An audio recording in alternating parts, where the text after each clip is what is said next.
leadership, mission, breakthroughs. My name's Merikay Hunt. Welcome to Wondermous, a leadership healthcare journey. This podcast is going to illuminate some of our top leaders in healthcare. And my company, Coach MK Companies, we're dedicated to creating catalysts for change. We want to see positive, purposeful change to enhance leadership and help their teams go to the next level. And this year, I celebrate 25 years in training and 30 in coaching. And today, I'm so excited. I am going to welcome Trent Goode to the podcast. And Trent and I, we met at the Georgia Medical Group Managers Association. And one of the things that just struck me about him when I met him was his personality and his communication. So Trent, give folks a little background of your career journey, and because I think it started in communication, correct? That is correct. And first of all, Mary Kate, thank you so much for having me on here. An absolute pleasure. Yay. My career, like you said, started out in communications, right? So I worked at AT&T, and really enjoyed it, right? I was young, trying to make as much money as possible to get through school. After I finished, I went into healthcare, right? That was my next path. And it was eye-opening. I learned so much. Um, but after that, I kind of fell into ABA, which is where I'm currently working as the COO of Therapy and Learning Center of Georgia. I fell into it, I fell in love, and it has been game changing just working with children and helping them get the care that they need.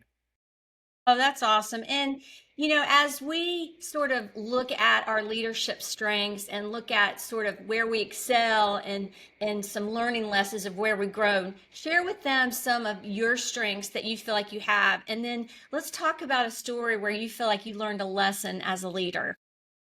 Absolutely. Some of my strengths, I believe, empathy, right? I lead with empathy, I lead with curiosity.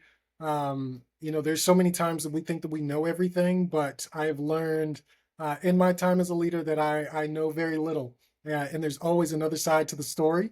And Mhm. so I really try to bring that curiosity to the forefront, and ask the questions, right? I'm not afraid to show somebody that I don't know something and go out there and actually find the answer. And I think that it really helps build that connection with people. And I'm glad that you said empathy because that's part of that emotional intelligence walk. And, you either got it or you don't. True. So I think being able to relate, to understand, and communicate and really sense needs of others is so important as a leader. So, what's a lesson or a journey that you've also experienced? Absolutely. So, my first venture into healthcare, I worked in dentistry, right? Okay. Excellent journey. I learned so much. But it was my first time working with a group of people whose jobs I just couldn't do. Wow. And so I had to learn how to, really get them engaged in the work, Hmm. without being able to hand over hand show them how I expected it to go. And it really taught me a lot about taking a step back, following through with my commitments, the things that I'm saying, and building that trust with my team and making sure that they knew that I was there for them. And I'm trying to clear out any barriers that are going to make their jobs more difficult. And Sure. I think it really took me a long way. Well, and stepping into a career where you really don't have any experience, you have really got to be able to connect with people and to build their trust, to build that relationship. And that's a comfort zone stretcher. So I'm proud of you for doing that. To completely leave one industry and then jump and go into another one. And then after you left dentistry, what was your next stepping stone to your career? Oh, my next stepping stone was ABA. I got an opportunity with Hope Bridge, down in Georgia, a beautiful organization. I do want to say hi to all my friends back at Hope Bridge, Kim Strunk and the rest of everybody there. I learned so much. And, that's when I really saw the power of healthcare and, being that transformative leader, and really reaching parents and families and, staff that are looking to make that change. And it was eye-opening. And I said it once, and I'll say it again. That's where I really fell in love with the work. And it's been just revolutionary for me, coming in every day and knowing that the work that I do directly impacts the lives of children in their future and their families, it is humbling, and I love it. Well, and when you love what you do, it can be that natural stimulus, that natural energy and to fulfill your passion. And oftentimes when I'm working with some of my executive coaching clients that are in healthcare, they're teetering on burnout. And they've got to sort of revisit some boundaries, some priorities, some, time limits on some things and getting back to the things that they enjoy doing. Because sometimes we're investing so much time every day and we need to unplug. And so if you are speaking to work life balance or work life integration, if you will, what are some things that you feel like you do well to help keep that in check? It's always understanding your why, right? Why do I come to work? But then also your personal why, right? My family, my job as a father, as a husband, as a brother, as a son, those are my most important roles. And Mm, I make sure that I take those just as seriously, and I balance those with my role at work. mm, My coworkers need a certain part of me, but my family needs a part of me as well. So I have to be absolutely. mindful in that, and stay grounded and understand when I need to take that time, right? Right. And I know that there's a lot of the culture with executive leaders or any high performance leader, is Mhm. go go go go go. But Sure. sometimes you do need to take that break and take a step back so that you can refocus and give your best. Exactly. And that was one of the posts that you had in your LinkedIn was about your father. Tell me a little bit about him and why you hold such admiration for him.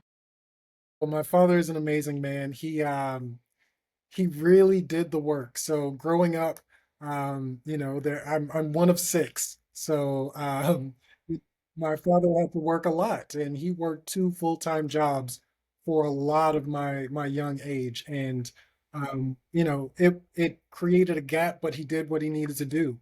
But unfortunately, it created a hole to where he couldn't pursue his education like he wanted to. Right. But we grew up, we moved out, and he found that time and he started going back to school, and it was hard at first. Mhm. And he would call me all the time, hey, I don't know how to use the computer, I need your help. Aw. Over time he just got better and better at it.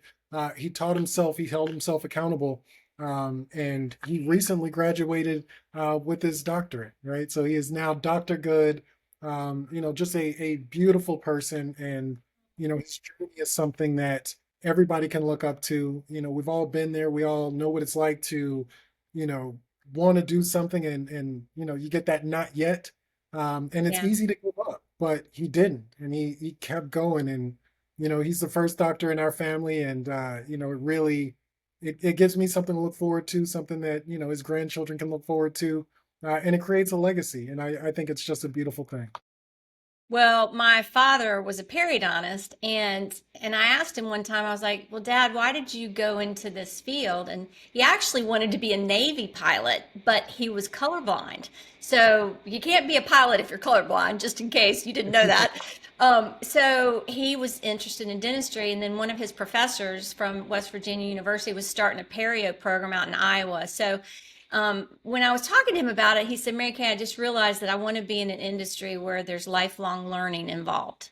And I think as leaders, we have to be willing to learn and be willing to really see where do we want to go in the future. Because if we have a clear vision of where we want to go, then we can help the people that we're leading get there. So what do you think is something that you feel like is important for you to help inspire people to either embrace change or just get them excited about a new initiative that you may have planning in the next 6 to 12 months? Yeah, I think the number one thing is to understand where people are, right? I think a lot of times we make the assumption that I know where people are because I know your job or I know your Right, position.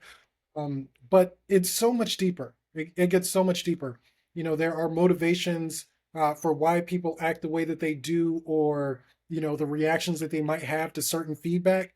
And understanding that really it helps people understand where this organization is going, how they fit in, how I'm here to support them in that right. that change. and moving them forward. And I'd say, just in the past couple of months, I've really been challenging myself to ask better questions, right? Good. And just be quiet and listen for the answer, right? Mm, Not about anticipating and thinking I know what you're going to say. I need to really sit and listen to what sure. my team is trying to tell me. Sometimes verbally, sometimes not, right? And really use that to help shape my approach in executing some of these initiatives. Sure. And you use the word change. And what's interesting is that when I'm teaching some seminars or giving some speeches, I want people to understand that everybody deals with change differently. There's typically like four profiles. So you're either on fire for change, the more the better, you're excited about it. You're terrified of it. So I call them runners. You're running away from it. You have a wall up, which could be a barrier, and you're like in complete denial that change is needed or happening.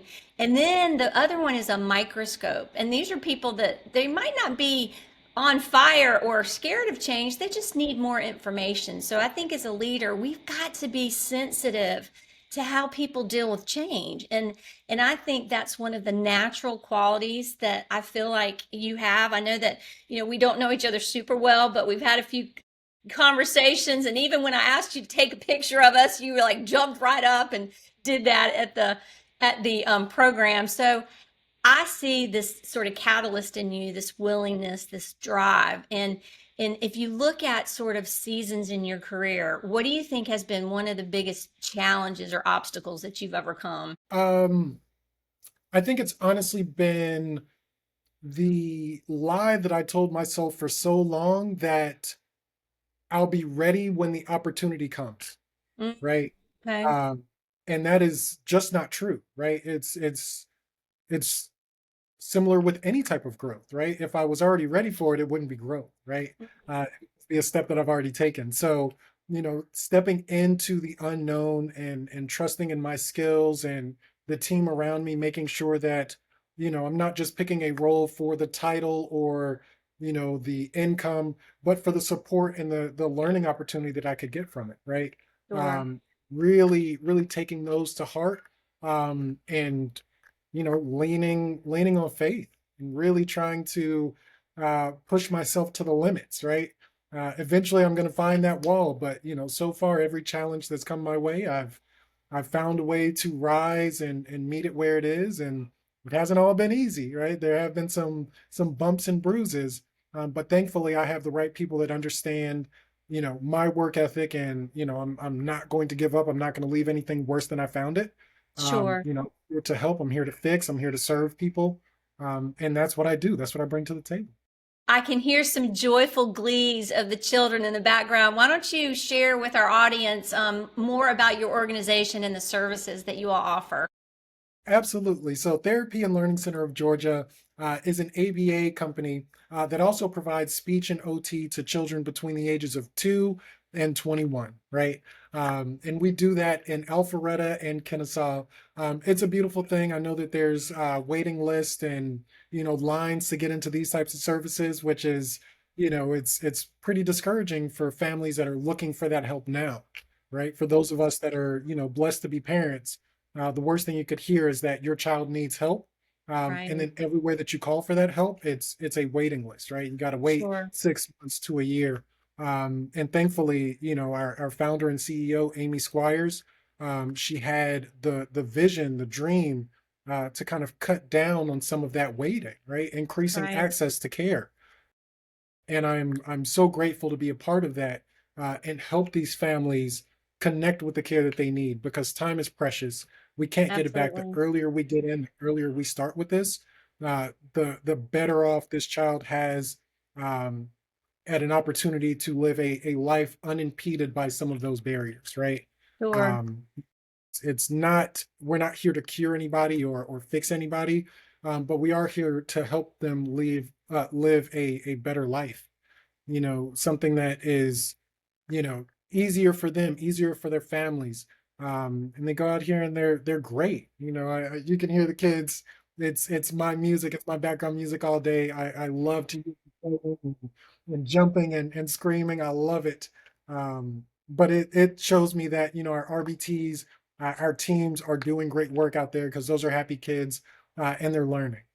Sure. And what vision and dream do you have for you personally and also for your organization? If you could accomplish anything in your career lifetime, what would you want that to be? I would, if I could accomplish anything, I would like to be that person that people remember that made healthcare a little less sterile, right? Uh, it's scary, it's hard, there's a lot of uncertainty, it's expensive, um, but a lot of times when I'm engaging with parents, I try to put myself in their shoes, right? What would I need to hear right now that's going to make this a little bit better? I've already gotten devastating news. I don't know how that was delivered, but how can I make this moment better for our families? Sure. So I would love to be remembered as, somebody who, was that bright spot in a otherwise dark moment, right? So I'm here on kids' first day and I'm here on their last day. I love to see them graduate and walk across that stage into kindergarten or first grade, and hopefully, our parents are, at a point after they've gone through all of the services to where they're better able to advocate for their children, and Hmm. advocate for other children that might not have had the opportunity, Sure. um, and really, create those safe spaces for inclusion for our children out here in the world because it's much needed.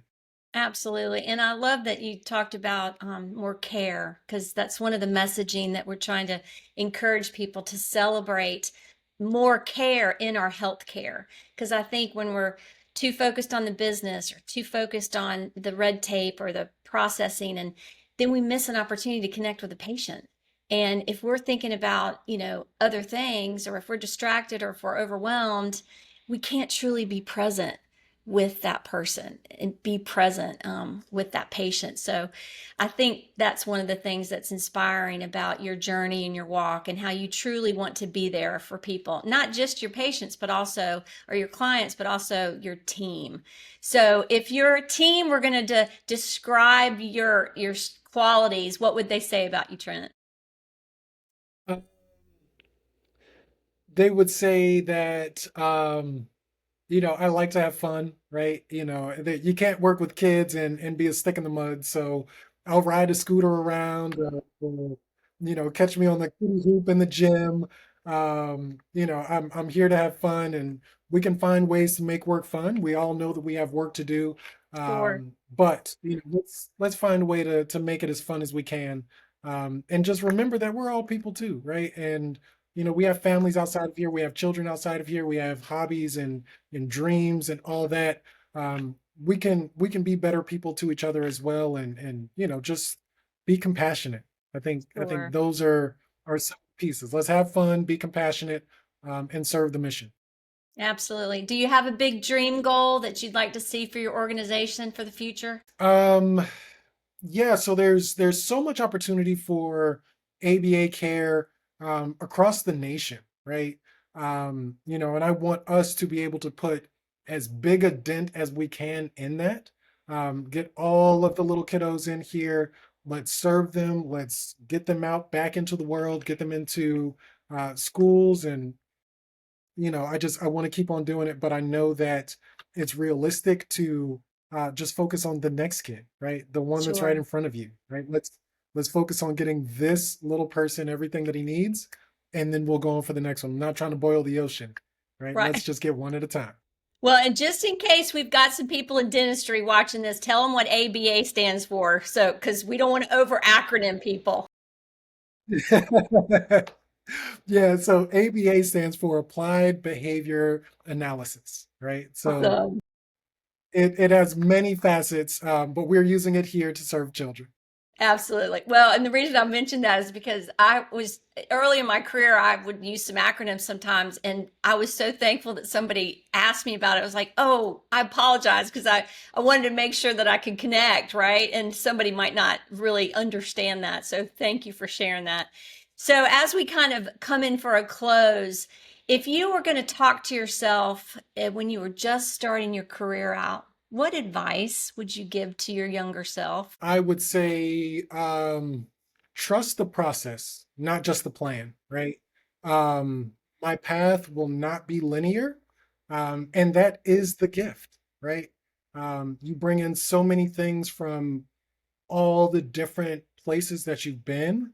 And, those detours, they're going to lead to my most meaningful growth, right? Um, I would tell myself to stay curious, never underestimate the power of listening, read, read, read, right? Yeah, and you got this. You'll be all right. I actually have a poster in my home that says, "You got this." So it's an easy affirmation that we can tell ourselves for that daily encouragement. So, Trent, this has been a true pleasure and a blessing to get to know you. And thank you for joining me today on Wondermous. Thank you, Mary Kay. I appreciate it. Make every day count.